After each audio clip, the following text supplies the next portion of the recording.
Hi friends, ಎಲ್ಲರೂ ಹೇಗಿದ್ದೀರಾ? ಎಲ್ಲರೂ ಚೆನ್ನಾಗಿದ್ದೀರಾ ಅಂತ ಅಂದ್ಕೊಂಡಿದ್ದೀನಿ. ಇವತ್ತು ನಾನು ಬೆಳಗ್ಗೆ ತಿಂಡಿಗೆ ಉಪ್ಪಿಟ್ಟು ಮಾಡ್ತಾ ಇದ್ದೆ. ಹಾಗೆ ರೆಸಿಪಿನ ಶೇರ್ ಮಾಡ್ಕೊಳ್ಳೋಣ. ಹೋಟೆಲ್ ಸ್ಟೈಲಲ್ಲಿ ಹೆಂಗೆ ಮಾಡ್ತಾರೆ ಅದೇ ಥರ ಬರುತ್ತೆ. ಒಂದೇ ಒಂದು ಇಂಗ್ರೀಡಿಯೆಂಟ್ ಆ್ಯಡ್ ಮಾಡಿಕೊಂಡ್ರೆ ಸಾಕು, ಸೇಮ್ ನಮಗೆ ಹೋಟೆಲ್ ಸ್ಟೈಲ್ ಥರನೇ ಬರುತ್ತೆ. ನೋಡೋಣ ಏನೇನು ತಗೊಂಡಿದ್ದೀನಿ ಅಂತ. ಬನ್ನಿ ನೋಡಿ. ಇಲ್ಲಿ ಎಣ್ಣೆ ತಗೊಂಡಿದ್ದೀನಿ, ಹಾಗೆ ಈರುಳ್ಳಿ, ಹಸಿಮೆಣಸಿನ್ಕಾಯಿ, ಕರಿಬೇವು, ಕೊತ್ತಂಬರಿ, ಹಾಗೆ ಒಂದು ಬೌಲಷ್ಟು ರವೆನ ಹುರಿದಿಟ್ಕೊಂಡಿದ್ದೀನಿ. ಹುರಿಬೇಕಾದ್ರೆ ಸ್ವಲ್ಪ ಎಣ್ಣೆ, ಸ್ವಲ್ಪ ಜೀರಿಗೆ ಹಾಕಿದ್ರೆ ಚೆನ್ನಾಗಿರುತ್ತೆ. ಸ್ವಲ್ಪ ಉದ್ದಿನಬೇಳೆ, ಆಮೇಲೆ ಸಾಸಿವೆ, ಜೀರಿಗೆ. ಇವಾಗ ಮಾಡೋಣ. ನಾನು ಗ್ಯಾಸನ್ನು ಹತ್ತಿಸ್ಕೊಂಡಿದ್ದೀನಿ. ಬಾಣಲೆ ಇಟ್ಕೊಂಡು ಸ್ವಲ್ಪ ಎಣ್ಣೆ ಹಾಕ್ತಾಯಿದ್ದೀನಿ. ಒಂದು 2 ಟೇಬಲ್ ಸ್ಪೂನ್ ಆಗೋಷ್ಟು ಎಣ್ಣೆನ ಹಾಕಿದ್ದೀನಿ.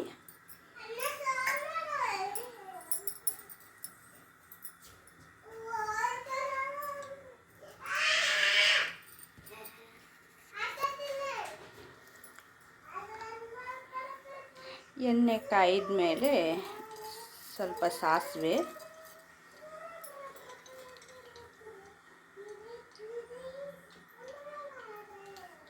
ಸ್ವಲ್ಪ ಜೀರಿಗೆ,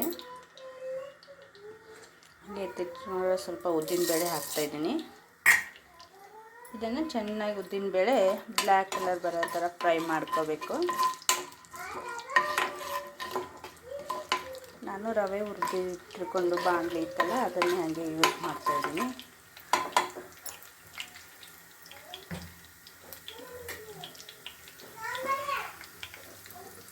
ನೋಡಿ, ಸ್ವಲ್ಪ ಬ್ರೌನ್ ಕಲರ್ ಬಂದರೆ ಅದಕ್ಕೆ ಉದ್ದಿನಬೇಳೆ ಗಟ್ಟಿ ಅನಿಸಲ್ಲ ನಮಗೆ, ಮಕ್ಕಳೆಲ್ಲ ತಿಂತಾರೆ ಅಲ್ವಾ, ಹಾಗಾಗಿ ಉದ್ದಿನಬೇಳೆ ಇದು ಆಗಿದೆ. ಆಗ ಸ್ವಲ್ಪ ಕರಿಬೇವು ಹಾಕ್ತಾಯಿದ್ದೀನಿ.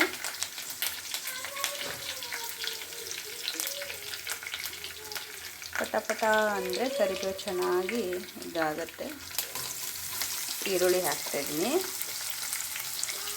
ಸ್ವಲ್ಪ ಒಂದು ಮೀಡಿಯಮ್ ಈರುಳ್ಳಿನೇ ತಗೊಂಡಿದ್ದೀನಿ.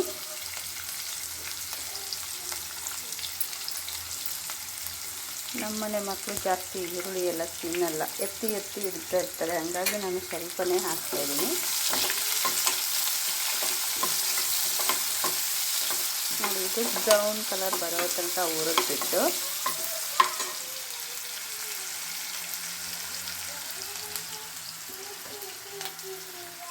ಹಂಗೆ ಸ್ವಲ್ಪ ಬ್ರೌನ್ ಕಲರ್ ಬರಬೇಕು.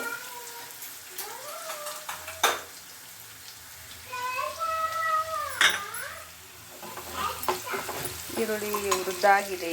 ಈಗ ನಾವು ಯಾವ ಅಳತೆಗೆ ರವೆ ತೊಗೊಂಡಿರ್ತೀವಲ್ವ, ಅದೇ ಅಳತೆಗೆ ಒಂದು ಬೌಲ್ ರವೆ ಇದ್ದರೆ ಅದಕ್ಕೆ 2 ಬೌಲು ನೀರು ಹಾಕ್ಕೋಬೇಕು. ನಾನು ನೀರು ಆ್ಯಡ್ ಮಾಡ್ಕೊತಾ ಇದ್ದೀನಿ. ಈಗ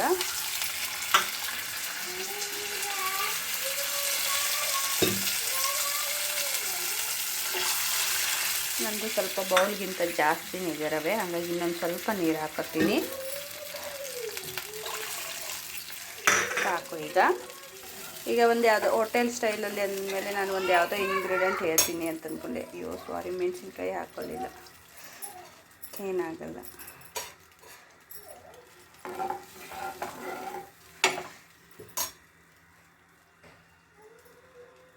ಈಗ ಅದರ ಪ್ರಮಾಣಕ್ಕೆ ಸ್ವಲ್ಪ ಸಾಲ್ಟ್ ಹಾಕೋಣ. ನಾನು ಸ್ವಲ್ಪ ಉಪ್ಪೆಲ್ಲ ಕಡಿಮೆನೇ ಹಾಕೋದು.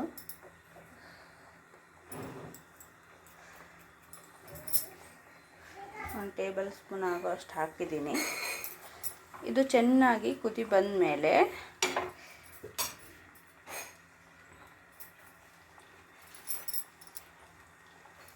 ನೋಡಿ, ಇವಾಗ ನೀರು ಕುದೀತಾ ಇದೆ.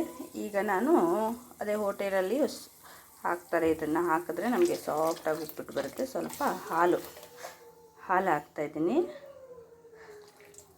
ಇದು ಲಾಸ್ಟಿಗೆ ಹಾಕಬೇಕು. ಮೊದಲೇ ಹಾಕಿದ್ರೆ ಸಾಲ್ಟ್ ಹಾಕಿರ್ತೀವಿ ಅಲ್ವಾ, ಅದು ಒಡ್ಕೊಂಡು ಬಿಡುತ್ತೆ. ಹಾಗಾಗಿ ಲಾಸ್ಟಿಗೆ ಹಾಕಿಬಿಟ್ಟು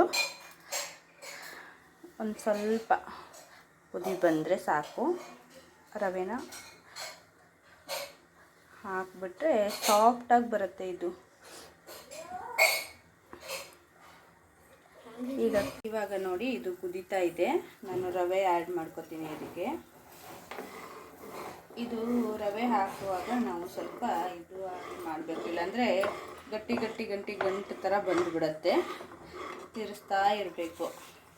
ರವೆ ಉಪ್ಪಿಟ್ಟು ಮಾಡುವಾಗ ಅದರದ್ದೇ ಮೇನ್ ಪ್ರಾಬ್ಲಮ್ ಇರೋದು.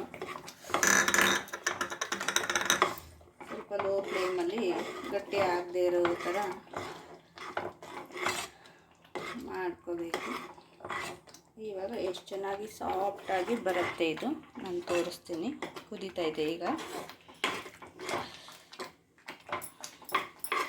ಒಂದು 2 ನಿಮಿಷ ಮುಚ್ಚಿ ಬಿಡೋಣ. ನೋಡಿ, ಇದು ಇವಾಗ ರೆಡಿ ಆಗಿದೆ. ಓಪನ್ ಮಾಡಿ ನೋಡೋಣ. ಒಂದು 2 ನಿಮಿಷ ಇದು ಮಾಡಿಟ್ರೆ ಸಾಕು. ಚೆನ್ನಾಗಿ ಬಂದಿದೆ. ಈಗ ನಾನು ಸರ್ವ್ ಮಾಡ್ತೀನಿ. ಕೊತ್ತಂಬರಿ ಸ್ವಲ್ಪ ಹಾಕ್ತೀನಿ.